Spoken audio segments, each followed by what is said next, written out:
어느 순간부터 한국 교회가 세상으로부터 공격을 당하기 시작하였습니다.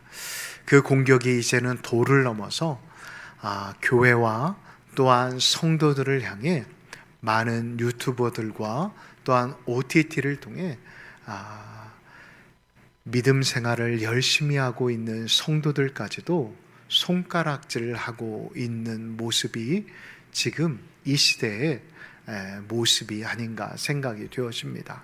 물론 교회와 목회자들의 도덕적 타락의 수준이 도를 넘어서 이해는 하지만 믿는 많은 성도들 그리고 또 다른 교회들까지도 교회를 향해 비판하고 또한 정죄하는 모습을 볼 때마다 저는 참 가슴이 아픔을 보게 되어집니다.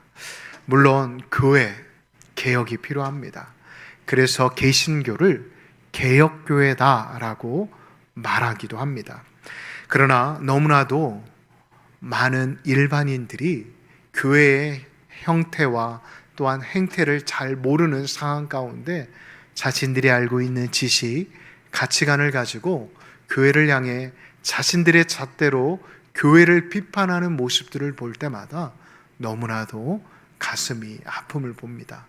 물론 교회가 정치색을 띠고 또한 목회자들이 어떠한 편향적인 정치관을 가지고 성도들에게 가르치거나 설교를 하는 것에 대해서는 비판받아 마땅합니다. 왜냐하면 교회는 정치와 분리되어야 하기 때문입니다. 그러나 교회를 잘 알지 못하면서 교회가 교회를 향해 성도가 성도를 향해 비판하는 모습은 좀 조심해야 하지 않을까 생각해 보았으면 좋겠습니다.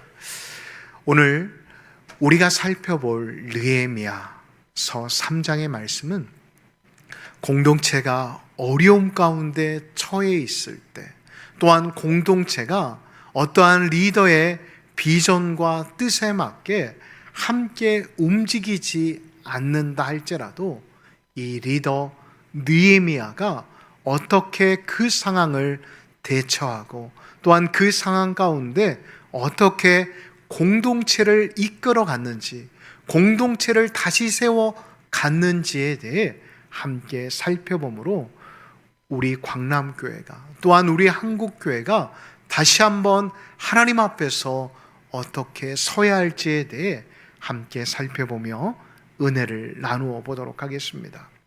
자, 느헤미야. 여러분, 느헤미야는 어떠한 사람입니까? 느헤미야는 지금 민족의 고통과 민족의 어려움을 모른 채 할 수도 있는 사람이었습니다.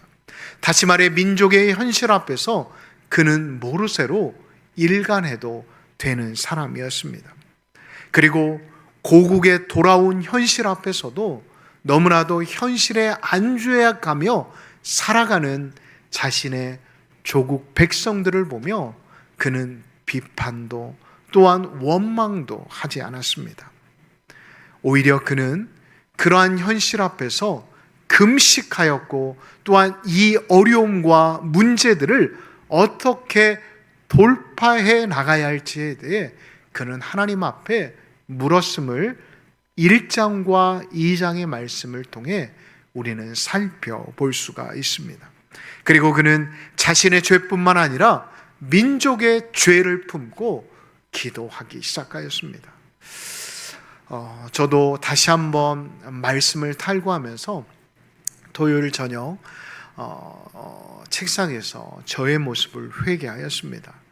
저도 혹 저만의 잣대를 가지고 남을 비난하고 비판하지는 않았는지, 또한 그렇게밖에 할 수 없는 여러 가지 이유와 또한 나만의 잣대를 가지고 다른 사람들을 정죄하지 않았는지 제 자신을 돌아보았습니다. 말씀으로 돌아갑니다. 지난 주에 살펴보았던 느헤미야를 다시 한번 생각해 보시기 바랍니다. 느헤미야는 무너진 예루살렘 성벽을 위해 고통당하는 조국의 백성들의 문제 앞에 아무런 책임이 없었던 사람이라고 볼 수 있습니다. 보십시오. 그는 나름대로 페르시아 왕국에서 하나님의 이름을 높이며 그리스도인으로서 살아가고 있었던 한 시민이었습니다. 그러나 그는 이스라엘 백성들이 무너져 있는 성벽 앞에서 두려움 가운데 이러지도 저러지도 못하고 살아가고 있다는 그 아픈 현실의 이야기를 듣고 그는 이스라엘 백성들의 회복을 위해 또한 이스라엘 백성들의 성벽 재건을 위해 기도하기 시작하였습니다. 다시 말해 이러한 모든 사태가 이렇게 되어진 일이 자신 때문이라며 하나님 앞에 회개하였다라는 것입니다. 느헤미야는 민족을 위해 이스라엘 백성들을 위해 또한 이스라엘 조국을 위해 기도는 할 수 있었지만 금식하며 눈물까지 흘리며 조국 백성의 죄가 자신의 죄인 양 회개까지는 하지 않아도 되는 사람이었습니다.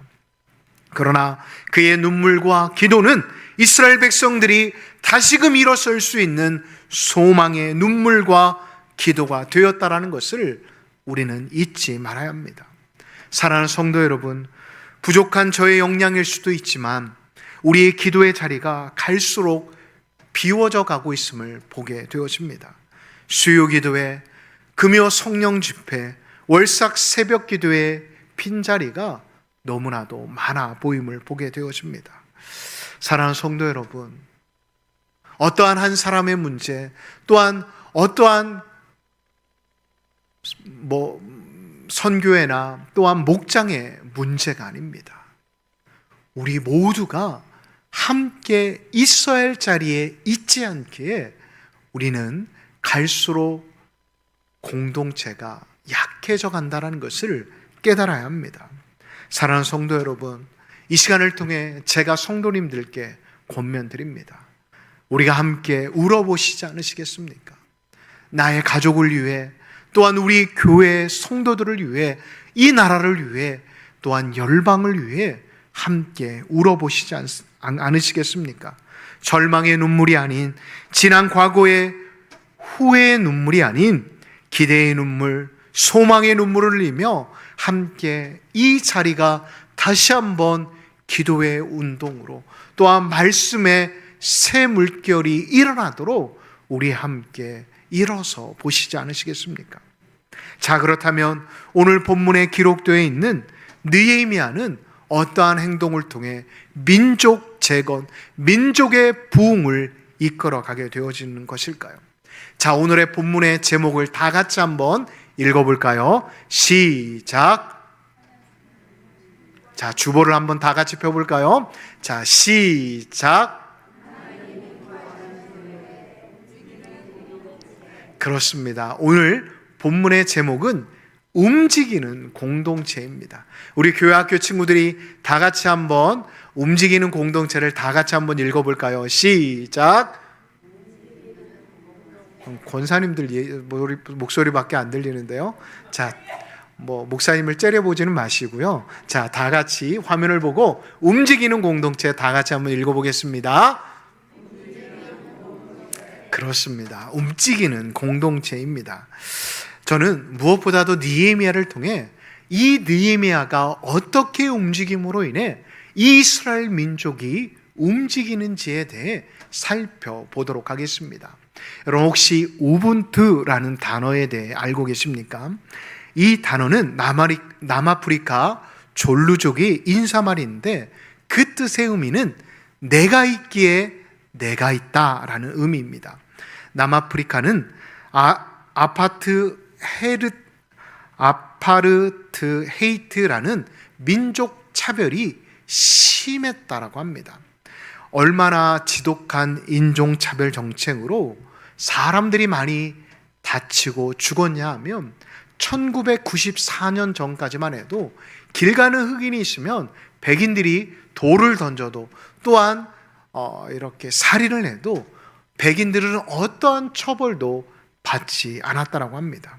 그런데 이러한 부합리한 참 부조리한 일들이 1994년도에 무너지게 되었다고 합니다. 사람들은 이 일이 가능하게 된 밑바탕이 바로 우분투 정신이 있었기 때문이라고 합니다. 흑인들이 백성들에게 어떠한 차별과 또한 억압을 당한다 할지라도 당신이 있기에 내가 여기 있습니다 라는 말을 끊임없이 읊조렸기에 백인들의 마음이 움직이기 시작하였다는 것입니다. 그리하여 이제 더 이상 남아프리카에는 백인과 흑인이 차별이 사라지기 시작하였다고 합니다. 그래서 흑인들 역시도 자신들의 땅을 가질 수 있었고, 자신들의 집을 가질 수 있었고, 자신들의 통장을 가지고 이제 경제적인 자유를 누릴 수 있을 뿐만 아니라 식당에서도 또한 교회에서도 함께 예배드릴 수 있었고 함께 생활할 수 있게 되었다고 합니다. 여러분, 우리가 느헤미야 3장 28절부터 마지막 절까지의 말씀을 읽어보았는데 사람들의 이름들이 많이 나열되어 있습니다. 그 사람들의 이름들은 성벽 재건의 주역들이었습니다. 그런데 중요한 것은 여러분, 느헤미야 3장에는 느헤미야의 이름이 한 번도 언급되어 있지 않다라는 것입니다. 여러분, 분명히 느헤미야는 느헤미야 성벽을 재건하는 데 있어 가장 중추적인 역할을 했던 사람이었습니다. 왜 한 번도 이름이 등장하지 않는 것일까요? 왜 느헤미야는 분명히 누구보다도 성벽 재건에 앞장섰던 사람이었음에도 불구하고 한 번도 그의 이름은 기록되어 있지 않는 것일까요? 그는 자신의 이름보다도 빛도 없이 수고한 이들의 이름이 잊혀지지 않기를 원했기 때문이었습니다.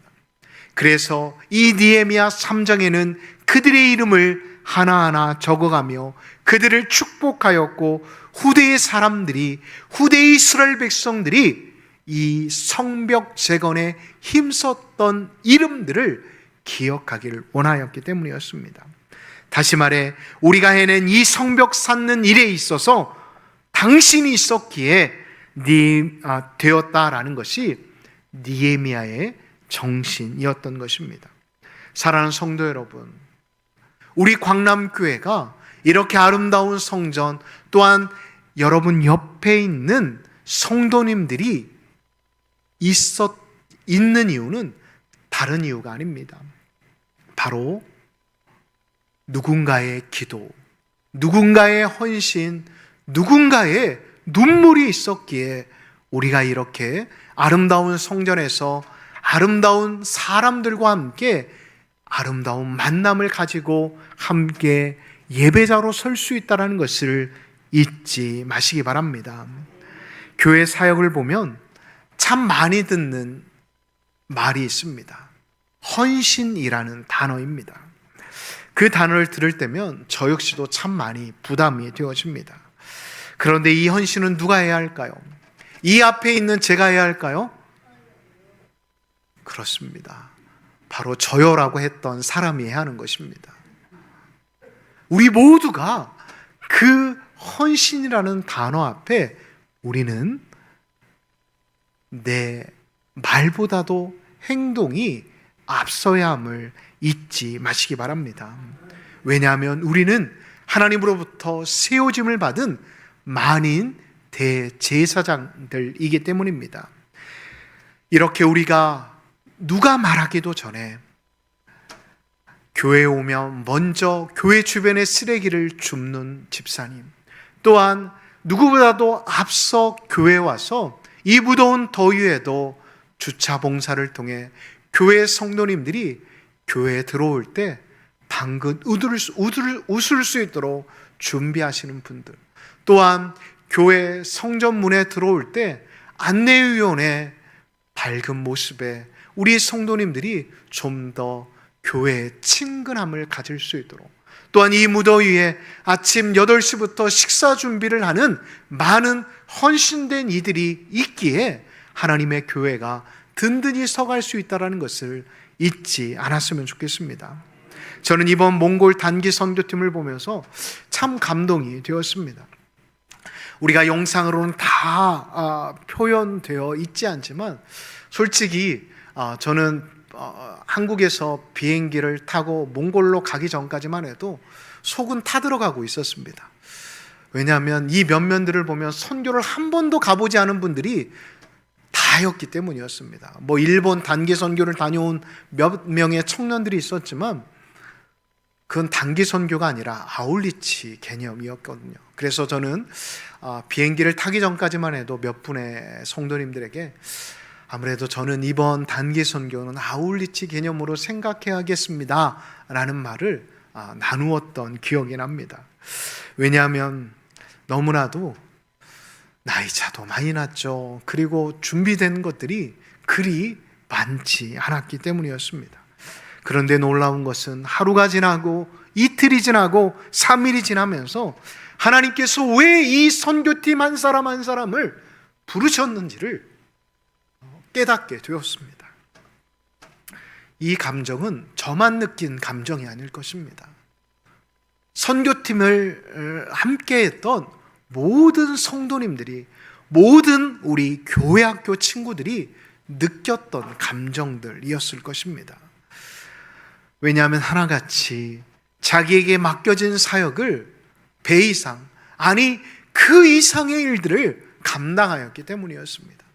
솔직히 너무나도 많은 짐들이 있어서 이 짐들을 어떻게 많은 이동 기간 동안 날릴 수 있을까, 움직일 수 있을까 걱정을 하였는데, 교회 안 나왔던 청년들이 자기가 먼저 목사님 뭘 하면 될까요? 라고 이야기하며 우리 집사님들을 비롯한 모든 분들이 한마음 한뜻이 되어서 거의 한 30개가 넘는 짐들을, 그것도 20kg가 넘는 짐들을 기차와 버스와 또한 많은 이동거리를 움직이는데 누구 하나 짜증을 내지 않고 이렇게 옮기는 모습을 보면서 감동을 느꼈을 뿐만 아니라 성경학교를 하였을 때 교회에서도 서로 인사들도 하지 않는 아이들이 그렇게 몽골 아이들을 만나면서 인사하며 자기가 먼저 다가가서 아이들과 말도 되지도 않는데 이야기하고 그 아이들이 성경학교에 집중할 수 있도록 돕는 모습들을 보면서 저는 참 은혜가 되었습니다. 여러분, 제가 이 말씀을 왜 드리냐 하면 이 광남교회라는 교회의 이름으로 모이게 된 한 분 한 분은 결코 우연히 이 자리에 모여 있는 게 아니라는 것입니다. 하나님의 계획과 하나님의 뜻 안에서 여러분들이 부르심을 받았다라는 사실을 기억하였으면 좋겠습니다. 느헤미야 역시도 마찬가지였을 것입니다.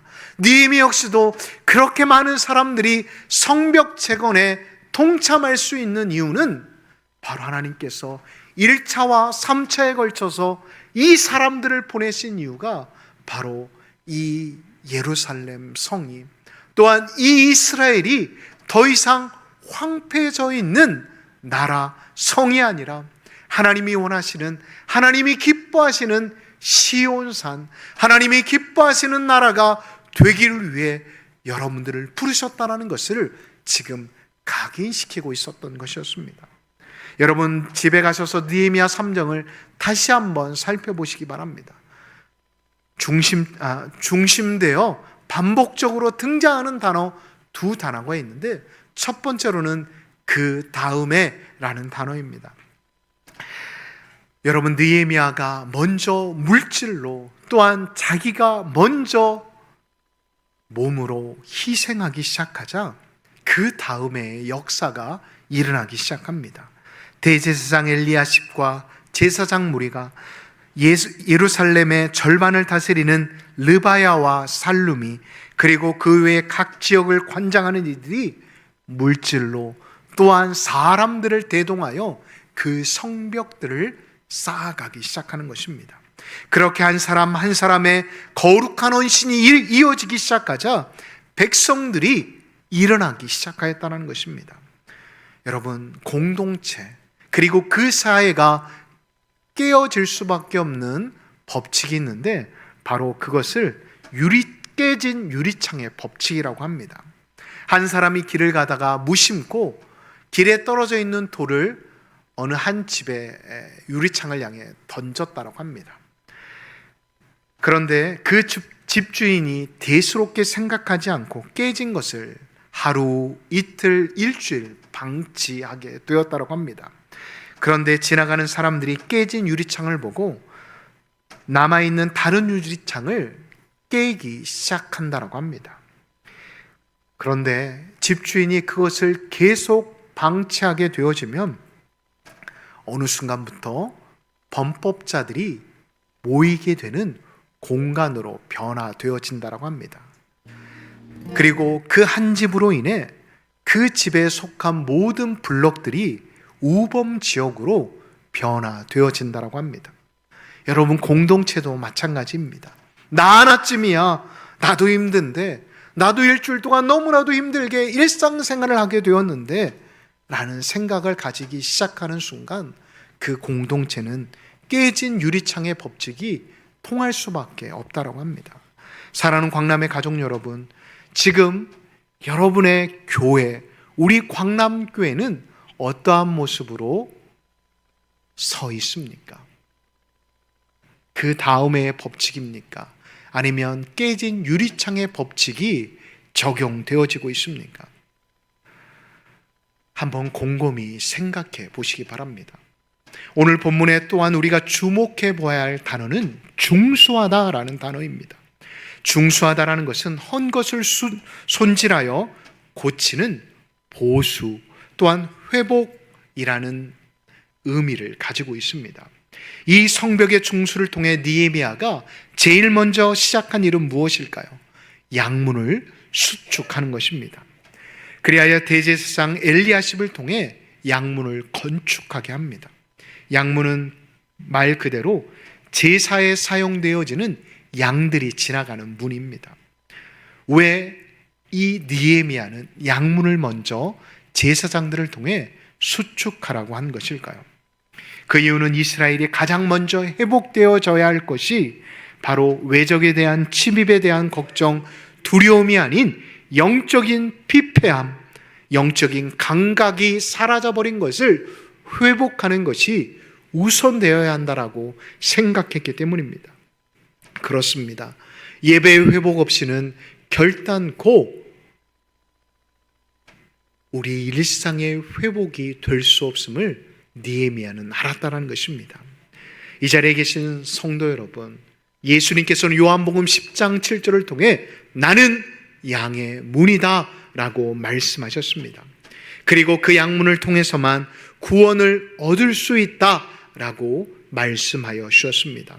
세상적인 관점에서 보면 백부장의 망대라고 하는 함메아 망대나 안토니오 요새라고 말하는 하나엘 망대를 세워 적의 침입을 막는 것이 세상 사람들로부터, 이스라엘 백성들로부터 박수를 받을 수 있는 일이었지만 느헤미야는 그렇게 하지 않았습니다. 세상적인 관점이 아닌 하나님의 관점에서 이스라엘이 제일 먼저 회복되어져야 하고 수축되어져야 할 것이 무엇인지를 깨달았다라는 것입니다. 사랑하는 성도 여러분, 지금 우리는 무엇이 회복되어야 할까요? 우리의 삶의 자리일까요? 우리의 자녀, 우리의 남편과 아내가 회복되어져야 할까요? 물론 그것도 맞습니다. 그러나 먼저 나 자신이 예배의 자리가 회복되어져야 한다는 것을 잊지 마시기 바랍니다. 사랑하는 광남교회 여러분, 우리 교회가 이렇게 아름다운 성전에서 또한 내가 사랑하는 가족, 또한 그리고 성도들과 함께 예배 드릴 수 있는 것은 다시 한번 말씀드리지만 40년 전 우리가 속한 시차례의 여러 목사님과 또한 30대의 젊은 한 목회자의 헌신과 또한 이 마을에 믿고 있었던 몇몇의 성도님들의 마음이 하나가 되어서 이렇게 아름다운 성전이 건축되어지고 지금까지 40년의 역사를 이어갈 수 있었다는 것을 잊지 않았으면 좋겠습니다. 자, 그렇다면 이제 우리가 해야 하지 않을까요? 교회학교 친구 여러분, 여러분들이 우리 교회의 미래입니다. 여러분들이 바로 말씀과 기도의 훈련을 통해 세워져야만 우리 광남교회에 내일이 있다, 그 다음이 있다라는 것을 잊지 않았으면 좋겠습니다. 자, 그렇다면 우리가 해야 할 일은 무엇이 있을까요? 우리 어른들이 해야 할 일 말입니다. 바로 중수하는 일입니다. 무엇을 말입니까? 예배를 중수해야 하고 다음 세대들이 바로 예배 드릴 수 있는 환경과 또한 아이들이 마음껏 뛰어놀 수 있는 예배의 자리를 만들 수 있도록 교사들의 헌신이 필요하다는 것을 잊지 않았으면 좋겠습니다. 사랑하는 성도 여러분, 하나님께서 기뻐하시는 교회가 또한 움직이는 교회, 움직이는 공동체가 되기 위해서는 앞에 서 있는 저 혼자만의 노력으로는 절대 될 수 없습니다.